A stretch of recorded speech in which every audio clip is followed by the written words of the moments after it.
నమస్కారం పిల్లలు. మీ అందరికీ హృదయపూర్వక స్వాగతం. మన మునుపటి సెషన్ల నుండి మీరు వస్తువుల కదలికను మరియు చలనానికి గల కారణాలను వివరించే వివిధ మార్గాల గురించి తెలుసుకున్నారు. అనేక సహజ దృగ్విషయాలను అర్థం చేసుకోవడానికి మనకు సహాయపడే మరొక భావన పని. పనికి దగ్గరి సంబంధం శక్తి మరియు సామర్థ్యం. మన రోజువారీ కార్యకలాపాలను నిర్వహించడంలో మనం దగ్గరి సంబంధం ఉన్న పని, శక్తి మరియు సామర్థ్యం వంటి పదాలను ఉపయోగిస్తాము. కొన్నిసార్లు మేము ఈ పదాలను వాటిపై ఎక్కువ శ్రద్ధ చూపకుండా ఉపయోగిస్తాము. రోజువారీ జీవితంలో ప్రజలు బరువులు మోయడం, శుభ్రపరచడం, వంట చేయడం, తోటలోని మొక్కలకు నీరు పెట్టడం మొదలైన వివిధ పనులను నిర్వహిస్తారు. అదేవిధంగా మీరు వేర్వేరు పనులను నిర్వహించడానికి మీ ఇళ్లలో యంత్రాలను ఉపయోగిస్తారు. ఈ పనులు ఎలా జరుగుతున్నాయి? ఈ పనులు చేయడానికి మీరు ఏమి చేయాలి? మానవులకు మరియు యంత్రాలకు పని చెయ్యడానికి శక్తి అవసరం. సాధారణంగా ఈ శక్తి మానవులు తినే ఆహారం నుండి మరియు యంత్రాల కోసం వారికి సరఫరా చెయ్యబడిన విద్యుత్ ద్వారా పొందబడుతుంది. ఏదైనా పనిచేసే వ్యక్తి లేదా యంత్రం పనిచేయడానికి కొంత శక్తిని వెచ్చించడాన్ని మనం గమనించాము. ఈ ఖర్చు చేయబడిన శక్తి చివరకు ఎక్కడికి వెళుతుంది? ఒక పని జరుగుతున్నప్పుడు ఏదైనా శక్తి బదిలీ ఉందా? శక్తి బదిలీ లేకుండా మనం ఏదైనా పని చేయగలమా?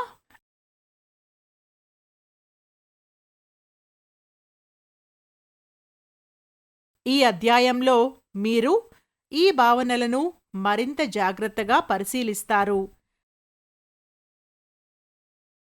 ఈ సెషన్లో 9వ తరగతి భౌతిక శాస్త్రం యొక్క పని మరియు శక్తి అనే పాఠం నుండి చేసిన పని గురించి మీకు వివరించడానికి నేను ఇక్కడ ఉన్నాను.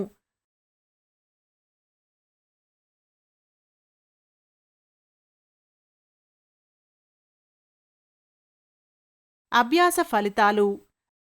ఈ సెషన్ ముగింపులో మీరు దీని గురించి అర్థం చేసుకోగలరు. పని యొక్క శాస్త్రీయ అర్థం, సైన్స్లో పని యొక్క నిర్వచనం. కీలక పదాలు: పని పూర్తయింది, బలవంతం, స్థానభ్రంశం, ఒక వస్తువు స్థానంలో మార్పు. సెషన్ను ప్రారంభించే ముందు ఈ సెషన్ యొక్క కాన్సెప్ట్ మ్యాప్ను చూద్దాం. మన రోజువారీ జీవితంలో మనం పని అనే పదాన్ని వివిధ సందర్భాల్లో ఉపయోగిస్తాము. పని అనే పదం పరిస్థితిని బట్టి వివిధ అర్థాలను తీసుకుంటుంది.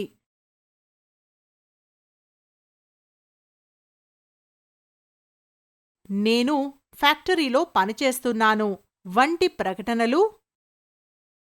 రామాయణం వాల్మీకి గొప్ప రచన.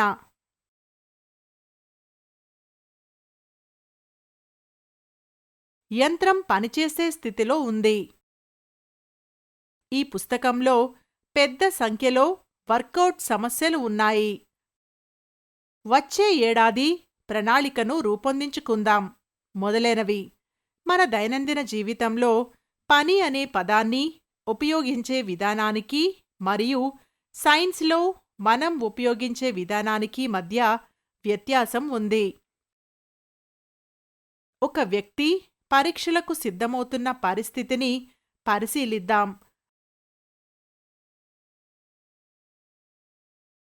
ఆమె చదువులో ఎక్కువ సమయం గడుపుతుంది. ఆమె పుస్తకాలు చదవడం, రేఖాచిత్రాలు గీస్తుంది. తన ఆలోచనలను క్రమబద్ధీకరించడం, ప్రశ్నాపత్రాలను సేకరించడం, ప్రత్యేక తరగతులకు హాజరవడం, తన స్నేహితులతో సమస్యలను చర్చించడం, ప్రయోగాలు చేయడం మొదలైనవి చేస్తుంది. మన సాధారణ దృష్టిలో ఆమె కష్టపడి పనిచేస్తుంది. కాని మనం పని యొక్క శాస్త్రీయ నిర్వచనం ప్రకారం వెళితే పైన పేర్కొన్న కార్యకలాపాలు పనిగా పరిగణించబడవు. ఒక వ్యక్తి భారీ బండను నెట్టడానికి కష్టపడి పనిచేస్తున్న మరో ఉదాహరణను పరిశీలిద్దాం. ఆయన ఎన్ని ప్రయత్నాలు చేసినా రాయి కదలదని చెప్పుకుందాం.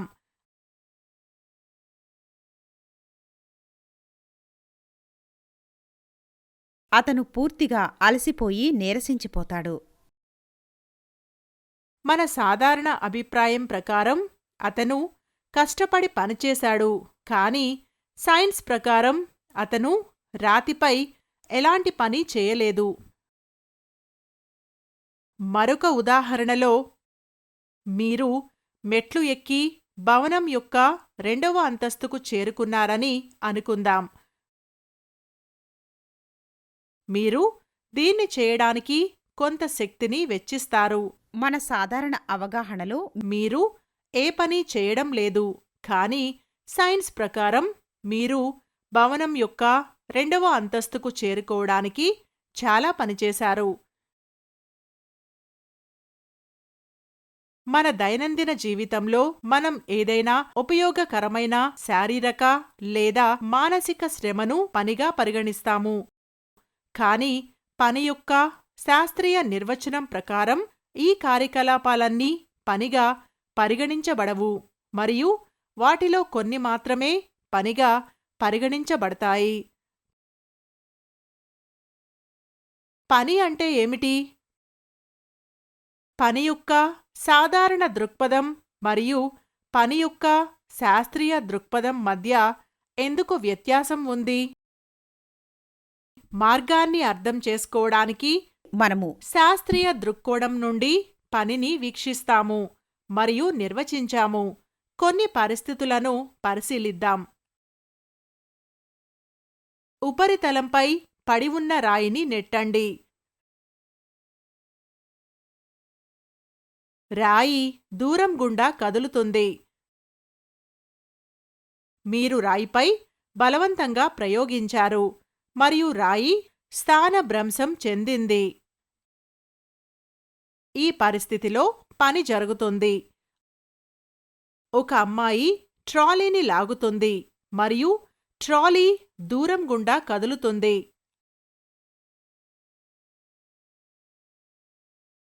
అమ్మాయి ట్రాలీపై బలవంతంగా ప్రయోగించింది మరియు అది స్థానభ్రంశం చెందింది.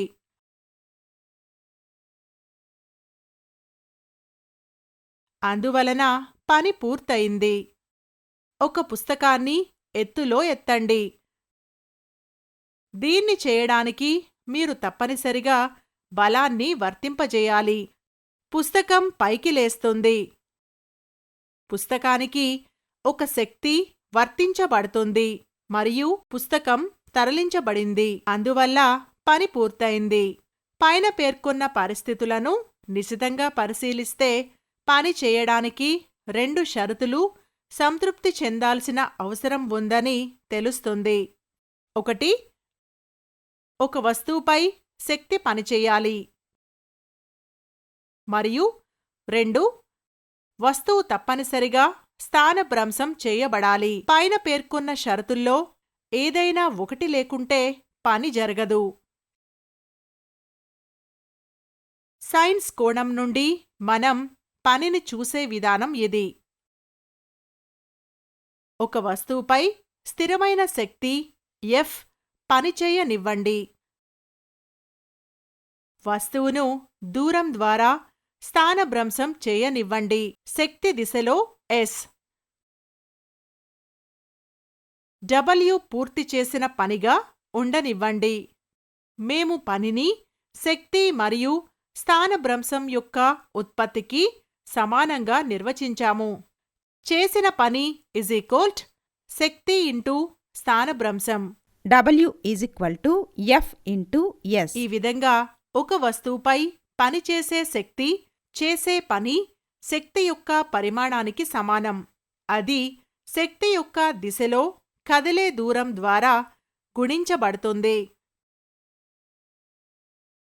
పనికి పరిమాణం మాత్రమే ఉంటుంది మరియు దిశ లేదు. కాబట్టి పని అనేది స్కేలార్ పరిమాణం.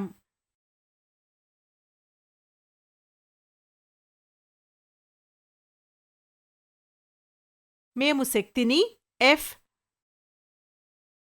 న్యూటన్ Nలో మరియు స్థానభ్రంశం S మీటర్లలో m కొలుస్తాము.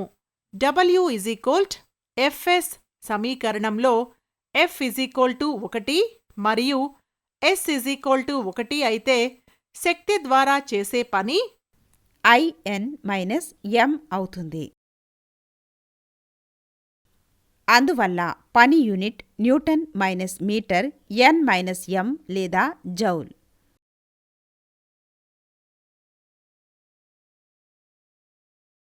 ఆ విధంగా 1 జౌల్ J అనేది 1 న్యూటన్ యొక్క శక్తి. ఆ శక్తి యొక్క చర్య రేఖ వెంట 1m స్థానభ్రంశం చేసినప్పుడు ఒక వస్తువుపై చేసిన పని మొత్తం.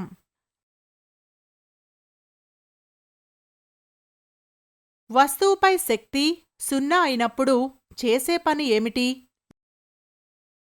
వస్తువు యొక్క స్థానభ్రంశం 0 అయినప్పుడు చేసే పని ఏమిటి? శక్తి లేదా స్థానభ్రంశం 0 అయితే పూర్తి చేసిన పని 0 అవుతుంది. ఎందుకంటే ఇది చేయాల్సిన పనికి సంబంధించిన పరిస్థితిని సంతృప్తిపరిచింది. శక్తి మరియు స్థానభ్రంశం ఒకే దిశలో ఉండే పరిస్థితిని పరిగణించండి. భూమికి సమాంతరంగా బొమ్మ కారుని లాగుతున్న శిశువు.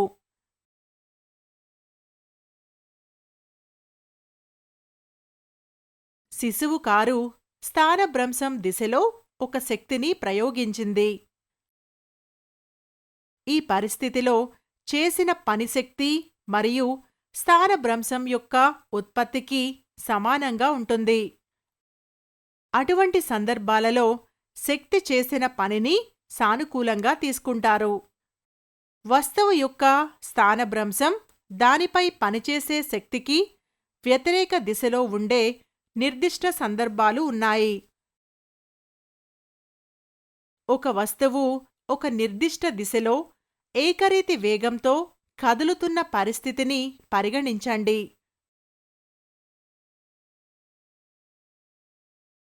ఇప్పుడు రికార్డింగ్ ఫోర్స్ F వ్యతిరేక దిశలో వర్తించబడుతుంది. స్థానభ్రంశం S తరువాత వస్తువు ఆగిపోతుంది. అటువంటి పరిస్థితిలో శక్తి ద్వారా చేసిన పని F ప్రతికూలంగా తీసుకోబడుతుంది మరియు మైనస్ గుర్తుతో సూచించబడుతుంది. శక్తి ద్వారా చేసే పని F*-S లేదా -F*-S. శక్తి స్థానభ్రంశం దిశకు వ్యతిరేకంగా పనిచేసినప్పుడు చేసిన పని ప్రతికూలంగా ఉంటుంది మరియు పని చేసిన శరీరం శక్తిని కోల్పోతుంది. శక్తి స్థానభ్రంశం దిశలో ఉన్నప్పుడు చేసిన పని సానుకూలంగా ఉంటుంది మరియు పని చేసిన శరీరం శక్తిని పొందుతుంది. గుర్తుంచుకోవలసిన అంశాలు: 1. ఒక వస్తువుపై పనిచేసే శక్తి చేసే పని కదిలిన దూరములు ద్వారా గుణించబడిన శక్తి F పరిమాణానికి సమానం. పని యొక్క యూనిట్ జౌల్. 2.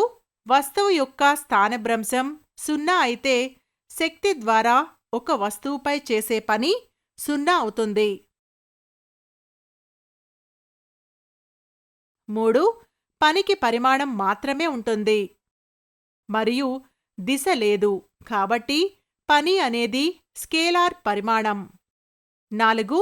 ఒక వస్తువుపై పనిచేసే శక్తి మరియు స్థానభ్రంశం వ్యతిరేక దిశలలో ఉంటే శక్తి చేసిన పని ప్రతికూలంగా పరిగణించబడుతుంది. 5. పని సానుకూల విలువను కలిగి ఉంటే పని చేసిన శరీరం శక్తిని పొందుతుంది. 6. పని ప్రతికూల విలువను కలిగి ఉంటే పని చేసిన శరీరం శక్తిని కోల్పోతుంది. కింది వాటికి సమాధానం ఇవ్వండి.